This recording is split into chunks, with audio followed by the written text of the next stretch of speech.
Riga in Latvia, and many thousands of people take to the streets to celebrate Russian Victory Day. Для нашего народа, для всего человечества очень большой праздник великий.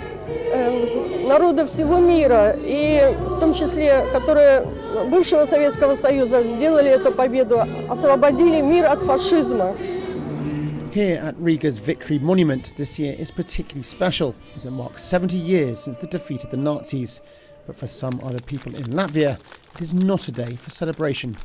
For Latvians, this day marks the beginning of the Soviet occupation, and as a result of this occupation, many families, we talk about 200, 300,000 people killed or sent to Siberia. So it is hardly nothing to commemorate.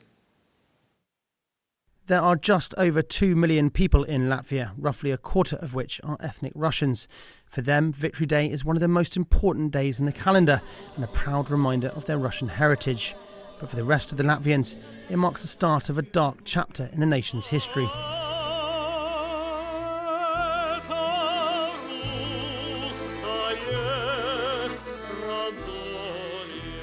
Latvia, Estonia and Lithuania, the Baltic nations, were seized and occupied by Soviet forces in 1940. Initially, tens of thousands of people, either from the ruling classes or who opposed the fiercely communist regime, were deported to Siberia. Many of them died or never returned. The Nazis briefly forced the Soviets out during the Second World War, but after their defeat, the Baltics fell again under Soviet control. Thousands more Latvians, Estonians and Lithuanians were either killed or deported, and Russian citizens were encouraged to relocate in order to Sovietize the Baltic region. It was only after huge independence rallies like this one in Riga in 1989 that the Baltic nations regained independence in 1991 after almost 50 years of occupation. But the ethnic landscape in all three countries had changed. After this rally, people not only from Latvia, but from its neighbours Estonia and Lithuania, lit candles at the base of a monument to freedom, now carpeted in flowers. While Russian Latvians commemorate Victory Day, here at the Ministry of Foreign Affairs in Riga, this exhibition instead commemorates their more recent history, Latvia's entry into the European Union in 2004.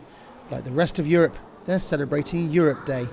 How can you be happy to be part of a totalitarian regime without any democracy, without freedom of expression, without free media, without human rights and opportunity to develop your skills to enjoy democratic lifestyle? So May the 9th has a different meaning for different ethnic groups in Latvia. While one celebrates with pride of victory over fascism, the other mourns the start of its occupation by a totalitarian regime. And with events in the East, this year it's a difference with more significance than usual. This is Jake Tutman from Riga for NATO Channel.